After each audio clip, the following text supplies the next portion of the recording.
It's just Oh, us. it's too bad. Yeah. Yeah. Okay, well, welcome everyone to our March Arcadia Book Club discussion of Black and Blues by Imani Piri.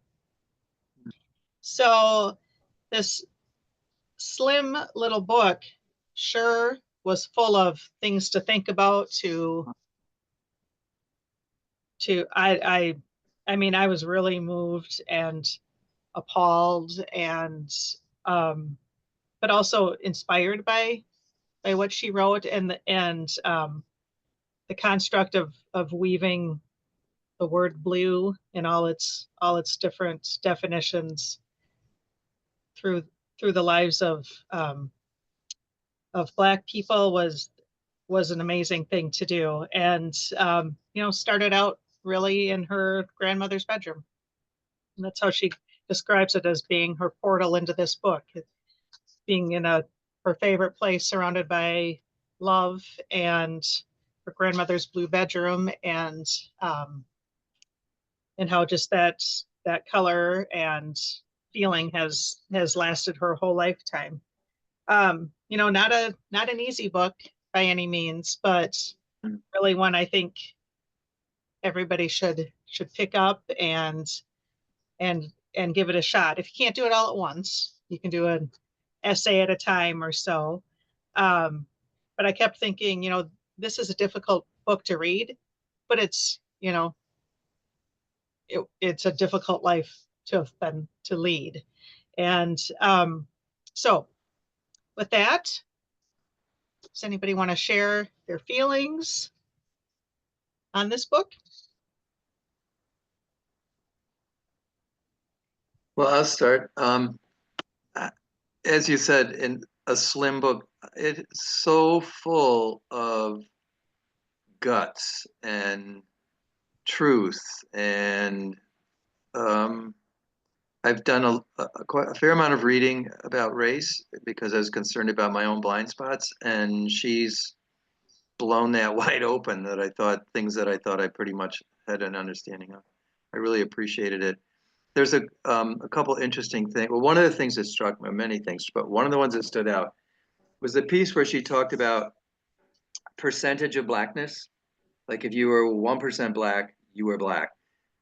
But what was neat is then she said there were people that passed completely that knew they were Black, and other Black folks knew they were Black, but they would never out them because they knew it's sort of like, we're still in this together. You're passing, but you've got that to deal with. And it was just an amazing thing to me that it didn't occur to me, that was one of the things. And it made me think of a book by, let's see, Frances Watkins Harper, Iola Leroy. It's the only book she ever wrote. She wrote a lot of poems, but it's the only book she wrote. And the protagonist is a Black woman who passes as completely white, and she's a Civil War nurse. And she's working with a Union doctor who's an osteopathic surgeon, and he falls in love with her, and he keeps pressing her about why, wanting to be with her. And she said, that can never happen. And it's that whole pressure of passing, and anyway, what a wonderful book she's written. What a strong woman. It just blew me away. Right. And the idea of having a child and not knowing what genes will. Yeah, what'll show, right? Yeah. Wow. Right. Right. I think she talked about Carol Channing. Yes. Mm-hmm.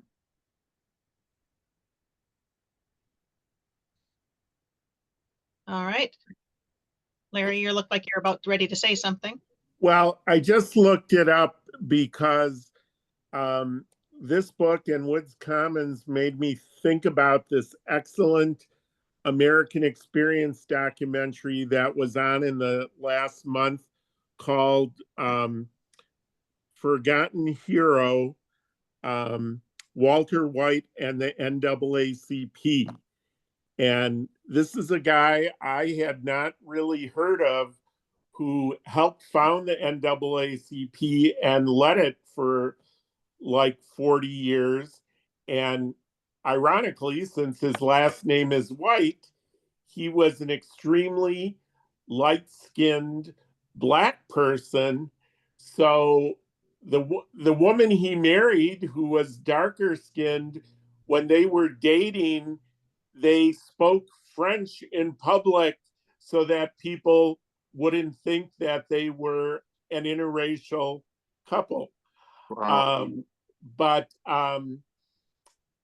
one of the other founders of the NAACP, which she quotes in the book a bunch, is W.E.B. Du Bois, who I mainly know as the author of The Souls of Black Folk.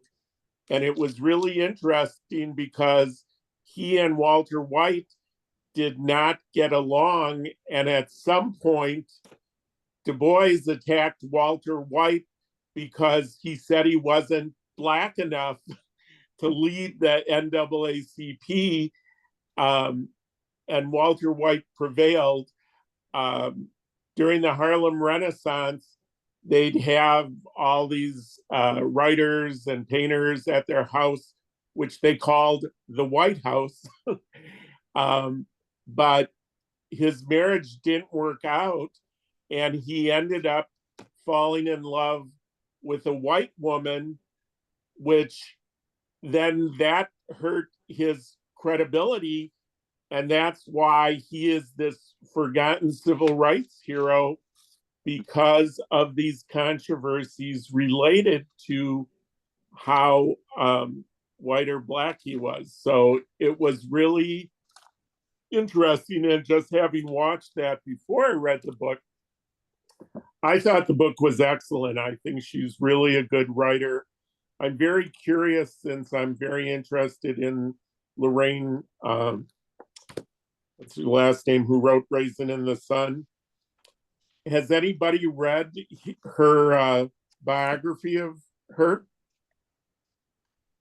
I have not. No, I know we sold quite a few when APT was putting that show on. Yeah, I have because not read that. Yeah. the more I learn about Lorraine, the more she was like a key person in her short life. And it's kind of sad she's just known for the one play, because she died so young. But no, my only complaint about the book was I thought the font could be bigger, but that must just be me getting old. I really liked the pictures in the book. I brought out, has anyone been to the Metropolitan Museum of Art and seen William?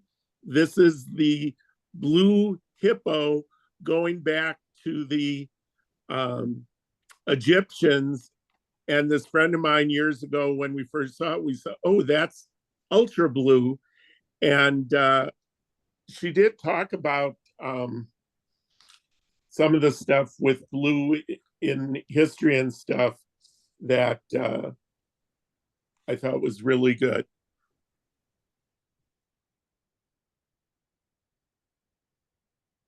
Yeah, I agree. I mean, and then I don't know if any of you had a chance to look up some of the artists that she referred to, especially the artist that did the cover of the book. His work is amazing. Really, really amazing. The one where it's peeling back the Thomas Jefferson portrait to see Sally Hemings behind is, yeah, really, really powerful. Yeah, so I mean, I think just what's so interesting about this book is it's a history book of slavery and but then music and you know, the actual color blue and the indigo trade, and how these people that worked to make this dye and then find themselves their person traded for the dye. It's just yeah, it's just incredible and heartbreaking. And but yeah, just the all the work that she put into this to follow the stories. It's amazing. Liz? Yes, I wanted to say one thing that was so cool about the cover and the construct of the book is that I loved the connector of blue as, a flower or a fabric or a type of music. And it was almost like she was making a collage with all these different essays and bits of history. So it was so appealing to the senses to have this color or sound or whatever visualization as well as what we were learning or experiencing reading it. I thought that was a really interesting way of bringing what could have been very just academic information to life and giving it, texture and flavor and sound. Yeah, absolutely. That's a perfect way to put it, as a collage. Right. Allison. Hi. I'm hoping my internet stays stable for a few minutes. Um, so I had to read this book really, really hurriedly. So I haven't just because of what was going on in my life, but I thought it was, incredibly beautiful and heartbreaking, as several people have said. And I was interested, Liz, by what you were saying about the kind of the structure of it, being collage-like. At one point, she compares it to a quilt, and it was just this kind of I mean, I was really eager to read this book because I've written some essays myself about color, and it'll be my next project after I finish the project I'm trying to finish now. But then whoa, were my eyes open. It's like, oh, she's thinking about color in a whole different way than you are, Allison. And it was just so I don't know, like just this sort of meandering, impressionistic search for meaning, but she was still stitching everything all together at the same time. And kind of, I felt like she was creating the form of the book as she went along. And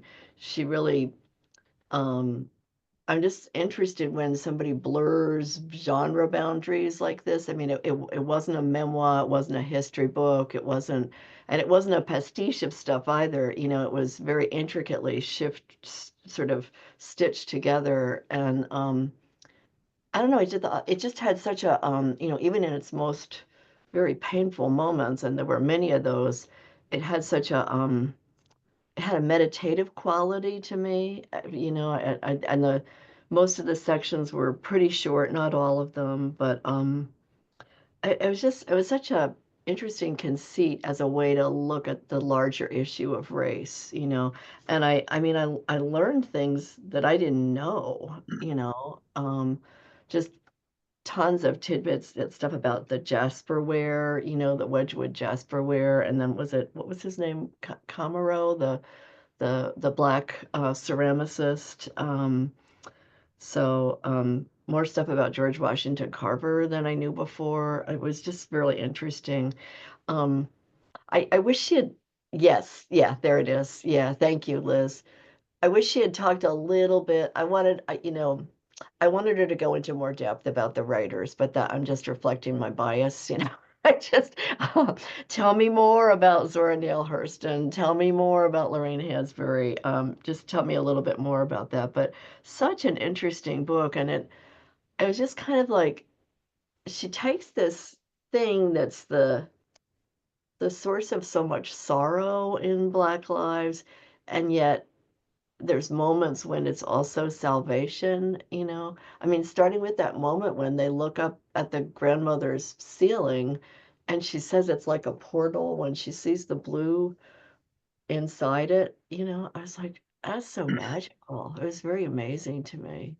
Anyway, I'm rambling on, but I just thought the whole way the book was put together was really fascinating, and I learned a lot, you know, about history, but I also learned a lot about the artfulness of the way it was constructed. So I wanted to know a little more about her personally. I felt like she needed to be, the I voice needed to be in there just a tiny bit more. Um, the impact that was having on her. Anyway. Yeah, I watched an interview with her, and she talks about how she did stitch the chapters together, and it was literally on the floor. She just had the ideas and like, how does this one relate to this one, to this one? But then she also said her editor took a lot out. It's like this doesn't quite flow. So um I mean, I don't, she also said she started writing this at the same time as South to America. So I guess I wouldn't be surprised if some of the things that haven't been published yet show up again or show up for the first time. But about Zora Neale Hurston, there's an incredible documentary called um, on Netflix called Descendant. I don't know if any of you have seen that. It's about Zora's book, The Last Barracoon, The Last Black Cargo, which is a fascinating story. It comes to, yeah, it comes to modern times as well. But that's also talks about Zora and how she was just lost for quite a while. And I think is it Alice Waters is the one that brings her back. And I mean, like they literally go and like find her grave and, so it's a fascinating. Isn't it Alice Walker, the one who wrote Color Alice Purple? Walker, yeah. Alice yeah. Waters would make her a delicious dinner. Alice Walker brought her back. That was a good mistake, Nancy. So yeah, so that's So that's are you talking about the book that she wrote in the language that the slaves used? And wasn't it tied into the slave ship that they found in Alabama? Yep. So it's the history of that, the ship and the people that were stolen and showed up, and they're totally flummoxed because every other person of the black race was born here by that time, because this is was like in 19 or 1860 or something. So, they have nothing in common with those people other than those people also their descendants came from Africa many generations before. But then it's also just talking about Zora's story because she did write the book in, used their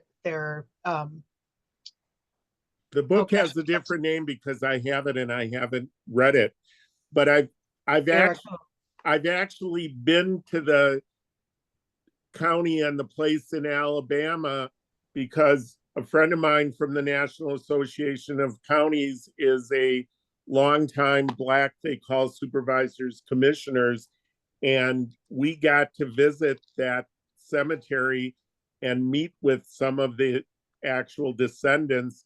And the woman who made that film is white, and she thought she could do it because she made a film, I want to say about Mardi Gras actually started in Alabama, not in New Orleans. And she had interviewed white people as well as Black people. And some of the white people she interviewed were the white descendants of this guy who illegally brought in this last slave ship when it was illegal and then sunk it in the river there to cover up the evidence. And the ship was just discovered in the last couple of years during the making of that documentary. But when we went there a couple of years ago, they're built, I don't know if it's still true, but there is a whole civil rights tourism industry. So that movie got a lot of people to go to, what is it? I'm trying to think how to pronounce it. Is it Mobile or Mobile? Mobile. Thank you. They're building a new cultural center because they're getting people that want to come and learn the history and find out what happened. Mm-hmm. So is this book you're talking about? Because I read a book about this ship. Is it called? Barracoon. What? Barracoon? Yes, No, that's it. No, there's another book. Oh, okay, but Zora's book is what she said. Right. But there's books about finding the ship and stuff. Yes, and I read it and I can't think of the title, and the city or the village or the town that these people then created was called, I want to say, is it called Africa Land? What am I Yeah, missing? Africa Town. Mhm. Africa, Africa Town. Yeah, yeah, no, I was there with a group of like 20 some people, and we toured that, and it's really fascinating. yeah. And Nancy, I think there's a book called Africa Town or something. It's about, Might be. We had a YA book that was also about. no, it's not a Oh. young adult. I should go get my list. I will.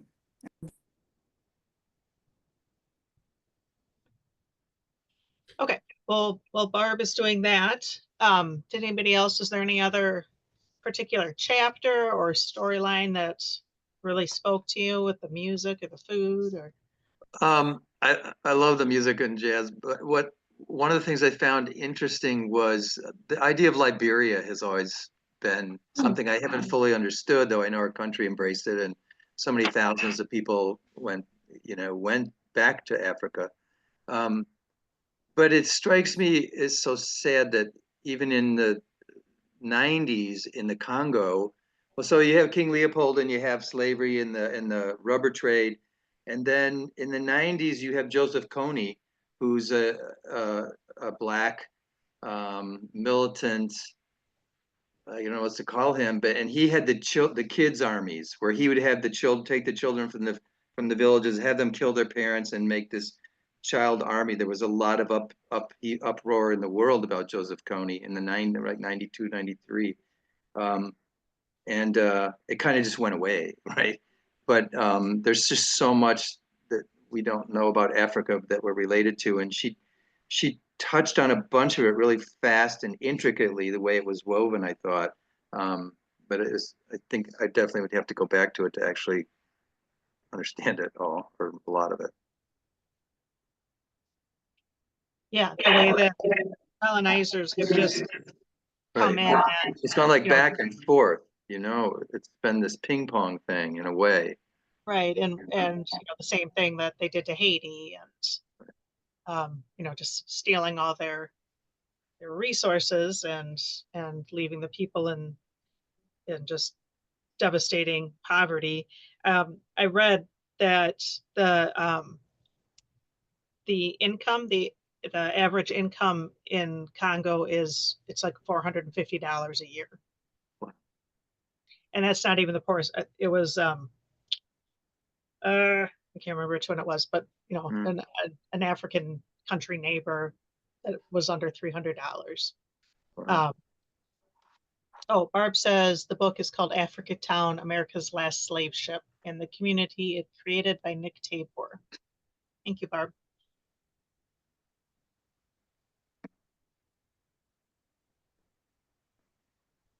Yeah, so I'm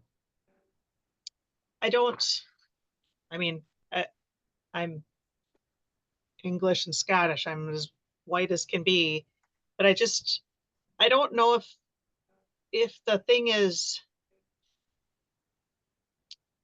that like my family immigrated by choice. Is that the thing that it's always going to come back to, is that so many of these people, they did not come by choice. And is that why she talks about at the end about never feeling like you're 100% American, like you're kind of still on the outside?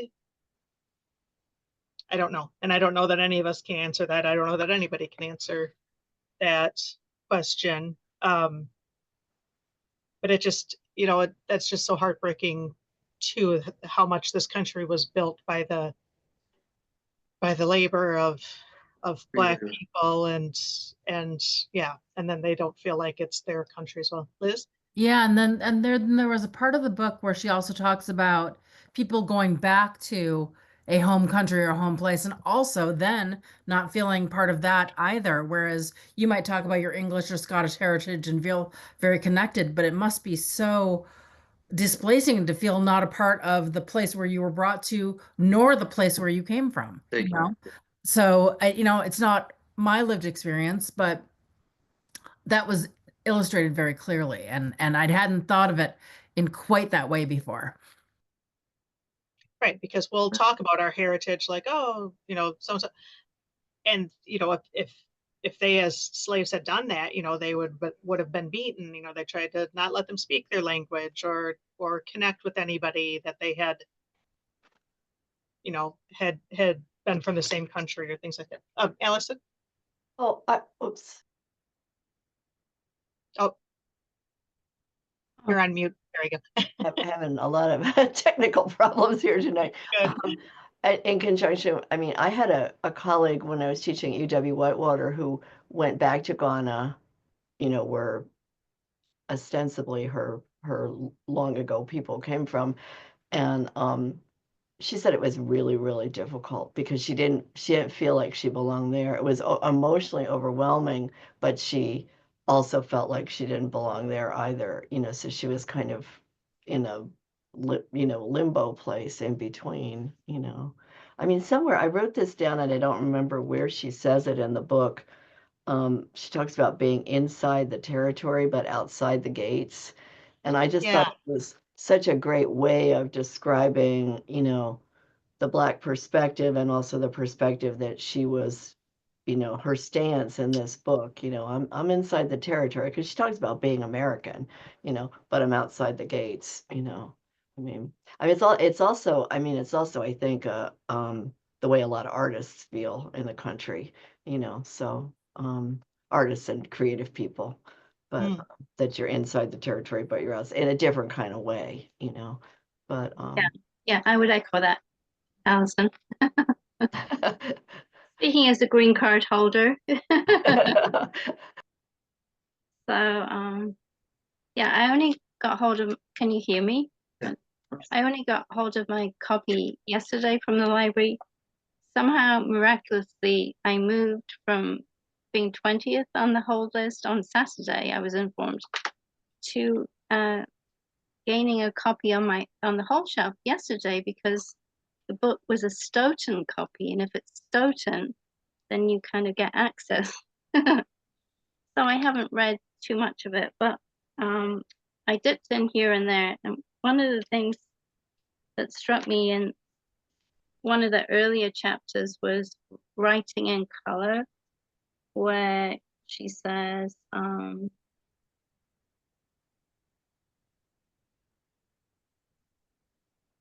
I'm just trying to find my quote.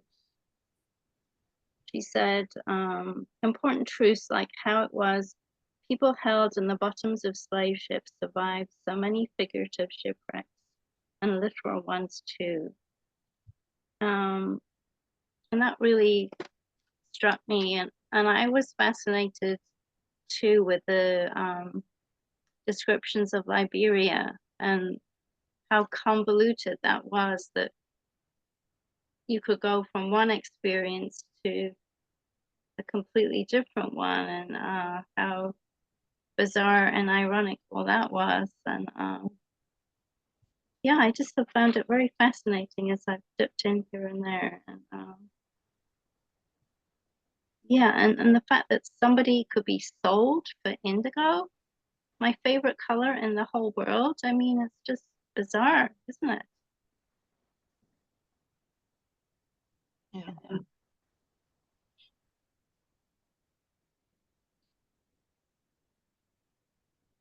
Right. Liz? There we go. I wanted to add a little bit about the color indigo since you mentioned that, Janet. So what in my previous career I did textiles for a living.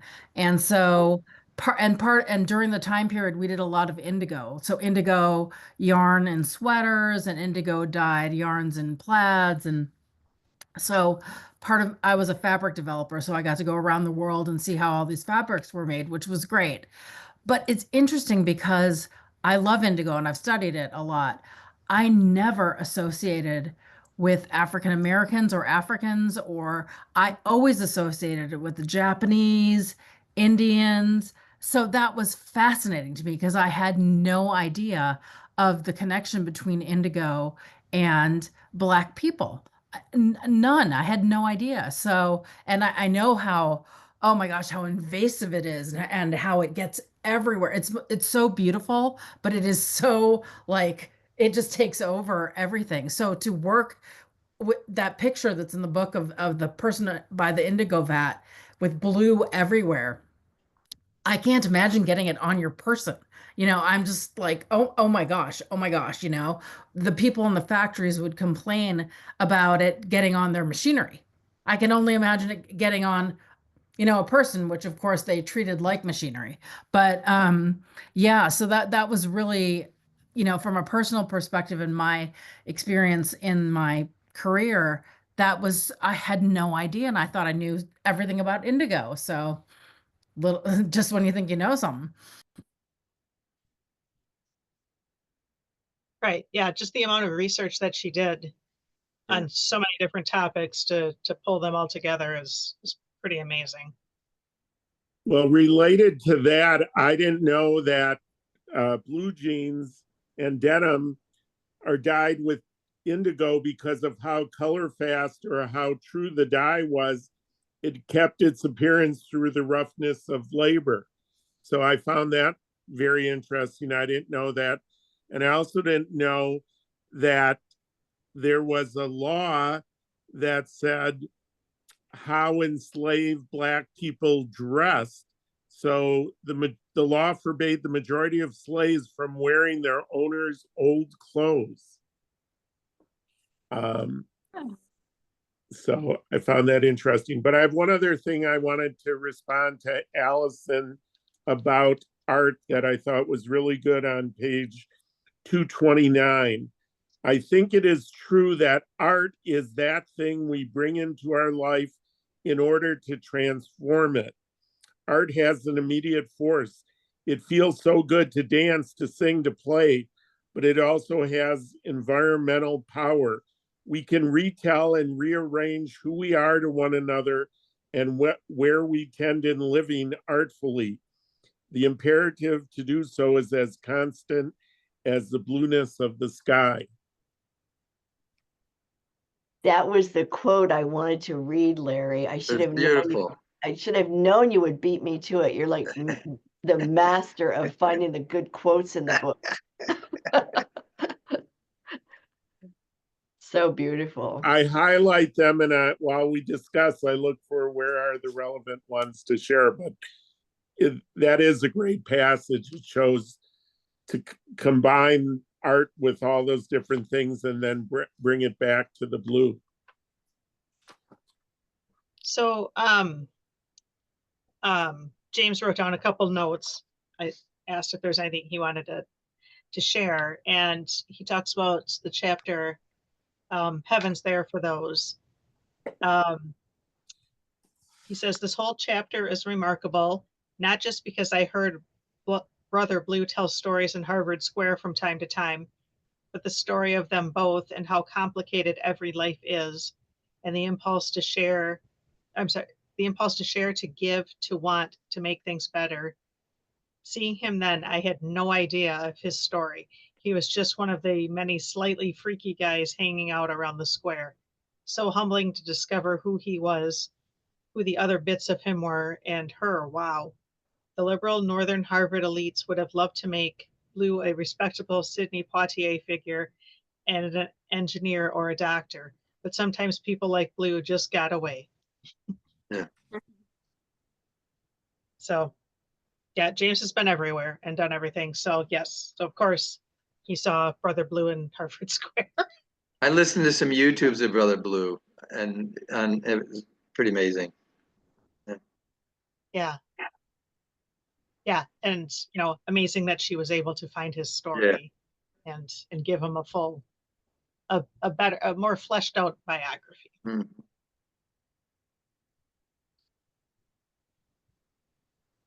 I love the story of the Monterey Jazz Festival, where Dizzy Gillespie announced he was running for president, and Duke Ellington as Secretary of State, Miles Davis as Director of the CIA, Max Roach as Secretary of Defense, and Malcolm X as Attorney General. That was good. Quite an improvement over the current office holders. Yeah. I'll say. Bring them back. I agree, Larry. I just wish there had been a few women in that list. Don't Roberta don't Flack roll could your have been in it. what? Roberta Flack could have been in it. Yes, Roberta Flack That's or pretty amazing that she went to Harvard at 15 to study music, and she was, wow, that was an interesting story about her. And I think she ended up in, did she not end up in Africa in the end of her life? Was she one of the, I might be confusing her with someone else. She just died in like the last month or so. Are you Yeah, thinking of Nina Simone, maybe? Yes, I am, Larry. You're right. It was Nina Simone. Yeah. But still talking about singers, I thought the way that she put together the slave girl that worked for the woman that made the flags and tied her together with Whitney Houston wearing her Mhm. red, white, and blue singing the national anthem. I thought that was really brilliant how she tied those two things together like that.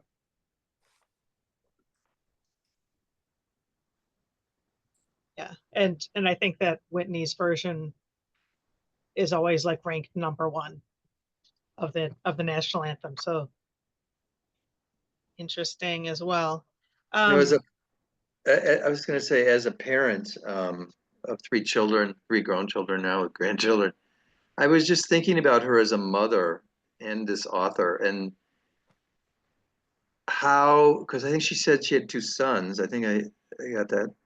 How does she convey to them this wall of, it's a wall, it's a huge wall. It's like a storm of black cloud with indigo in it, and sunlight breaks through here and there. But as a mother, how would you do that with your children, especially black males in our country, you know? And that it just made me think that how I had no idea how she balances all of these things, because she's really insightful and she's really goes to the center of stuff, and she doesn't take any crap about, you know, she stays right at, yeah, she calls it like it is, and respect her a lot for Yeah. doing it. And aside from being a writer, as a mother, you know that she's had to give her children the talk Right, that right. that they all have to do. And she can give a hell of a talk. I mean, because she's looking at it from way up here and way back there and brings a much bigger focus to it that would be almost overwhelm. I'm imagining it to be overwhelming, you know, and overwhelm me just learning more about it. Mhm. I was Okay. I was interested in her research process. I mean, how she gathered all this, and I kind of wished a little bit for notes or for at least a bibliography, of what of her readings. There's in creative nonfiction, which this sort of blurs the boundary into. I mean, there is more of a trend now for writers to have that stuff in the back of their books, not formal footnotes, but informal footnotes. And I would have loved to be able to track down some of that stuff a little bit more. I don't know, maybe she has it on her website. I feel like I didn't have enough time to dig into this as much as I would have liked to, but I would have, I don't know, or maybe her editor told her not to do that. I don't know, but that was just one thing I would have loved. Yeah. Yeah. I don't know how much of the research from South to America, if that shows up in here as well. If maybe there's some references to her research in that. That's a good point. Yeah. I had some other point, but I don't know. So James said he thinks that if he wanted to have a soundtrack to this, it would be Nina Simone. So what else does Mr. Bonin have to say?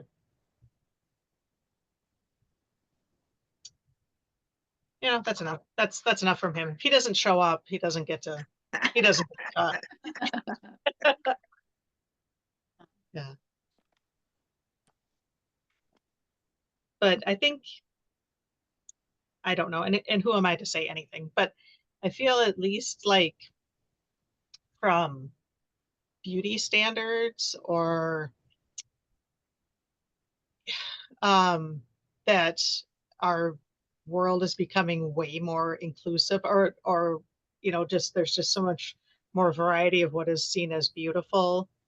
But the part with the blue gums, you know, that you could kill someone if you had and how then Imani brings that up to different people and they all laugh about it because it's so ridiculous and crazy. Yeah, I don't know.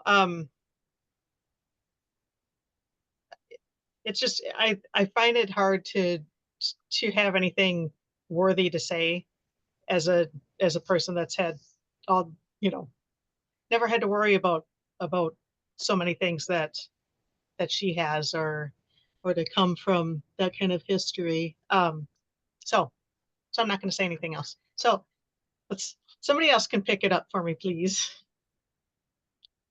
Love the last page of the book.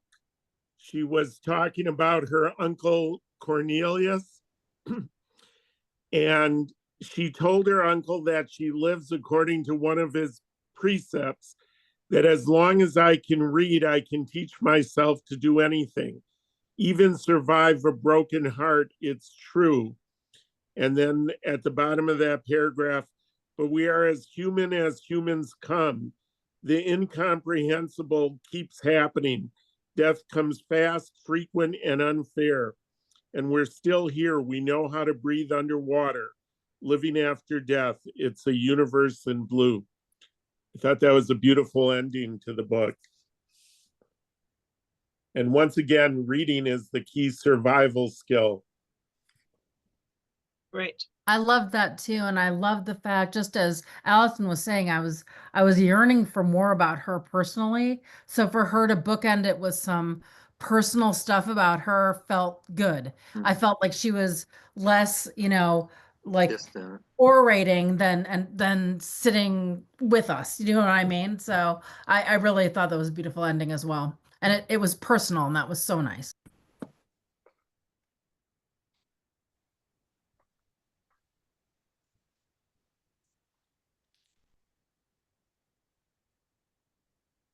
Okay, I said I was going to say anything else, but I'm going to say something else.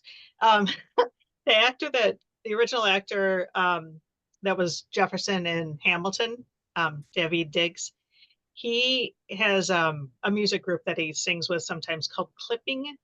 And there is a song, and I heard this a few years ago on This American Life, and it's called The Deep.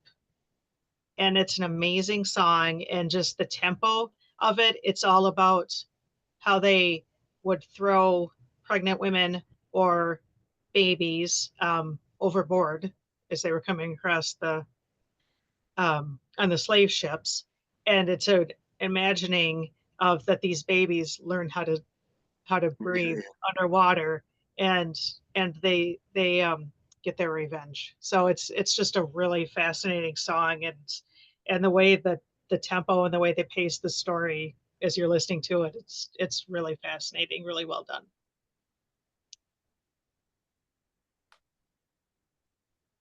Okay. All right, does anybody else have anything else they wanted to share?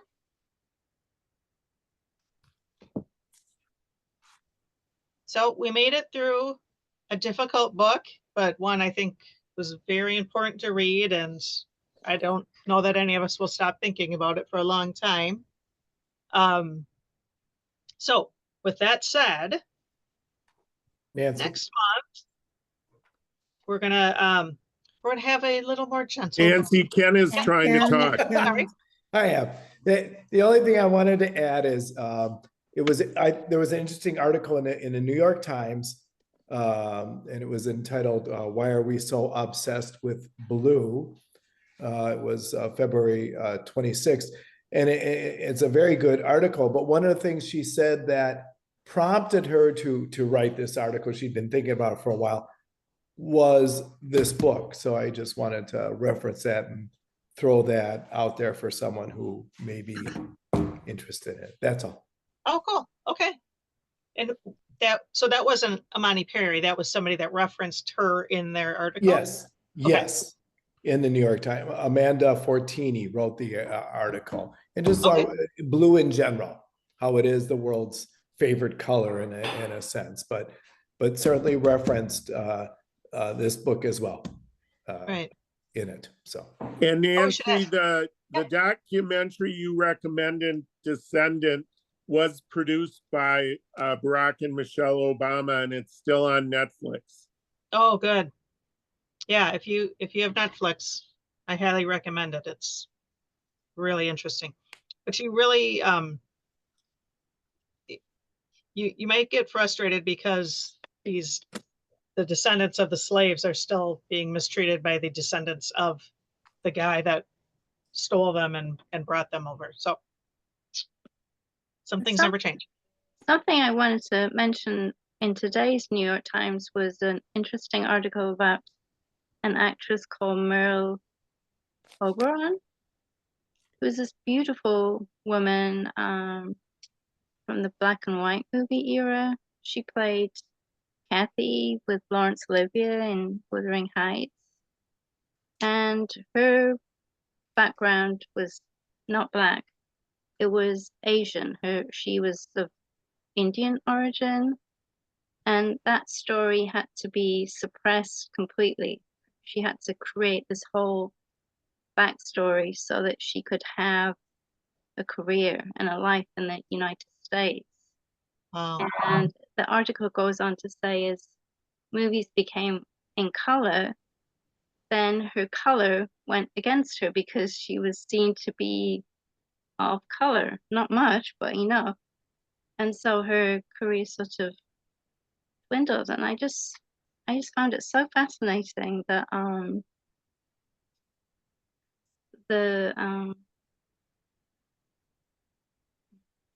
don't know what to call it, the philosophy of this country in America. There were certain rules about who was allowed in, who was okay, who was not okay, just who got a star in Hollywood, who didn't, who was the first Asian actor. Anyway, I recommend that article because I know it's different, but it's kind of a connection too to the American society that we live in.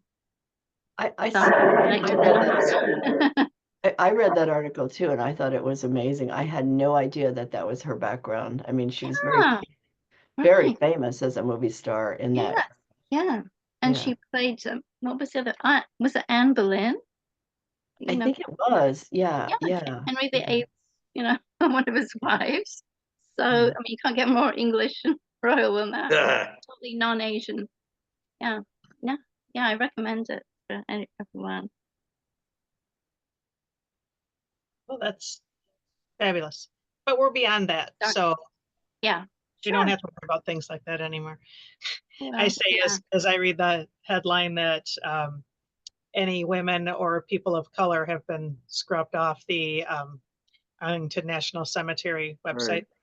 Code talkers. Yeah, Jackie Robinson's military career was taken down from the Department of Defense website.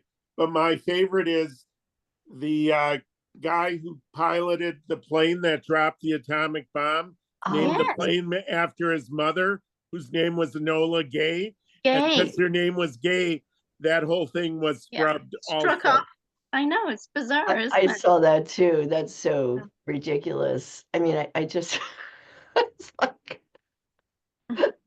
well, like Imani's uncle said, if you can read. So that's how we resist, right? Okay, so for something equally that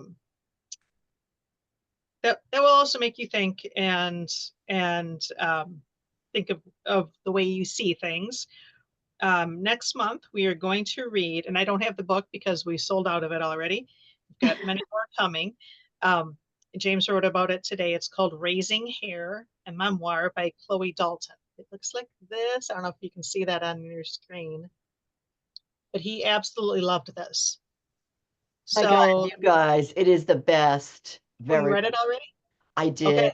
I got it as soon as it came out, and I was saving it to read to Tom as he recovered, and I just couldn't wait. I read half of it. I had to force myself to go to sleep after I read the first half, and then I couldn't wait to wake up and read the second half. Oh, It- wow. It is Okay. one of the best animal stories I have ever read, and Janet, you will love it. I mean, You it- promised me this? oh, Who is the author? it- Who is the author, um, Allison? it's Chloe Dalton. Chloe Dalton. It's about I'm writing it raising down. rabbits. No, it's No? about caring for a wild hare in the English countryside, and Oh, they're really okay. different than rabbits. Janet can instruct us better than I could, but It's the ears. It's all in the ears, Larry. It's in the size, you know. But she never tries to domesticate it. no, that's the Okay. best thing about it. Yeah.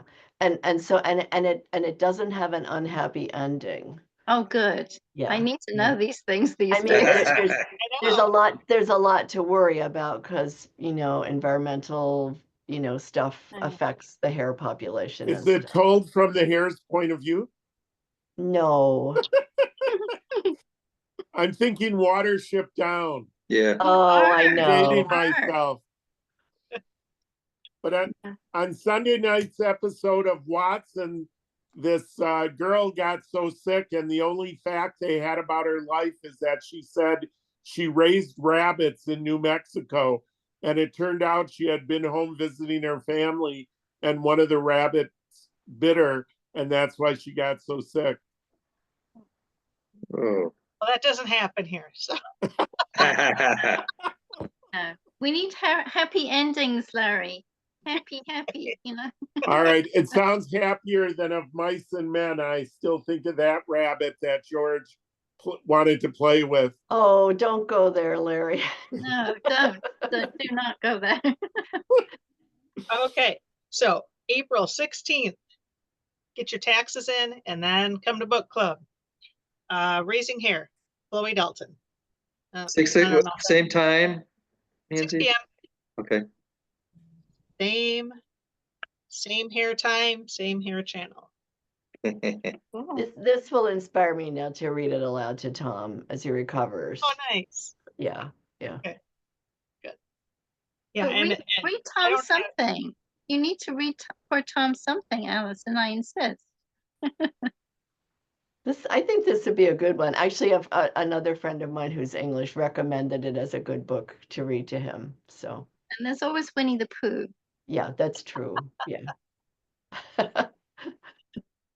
Okay, well, thank you, everybody. Thank you for giving this book a try, and I think we're all the better for it. And we will see you next month.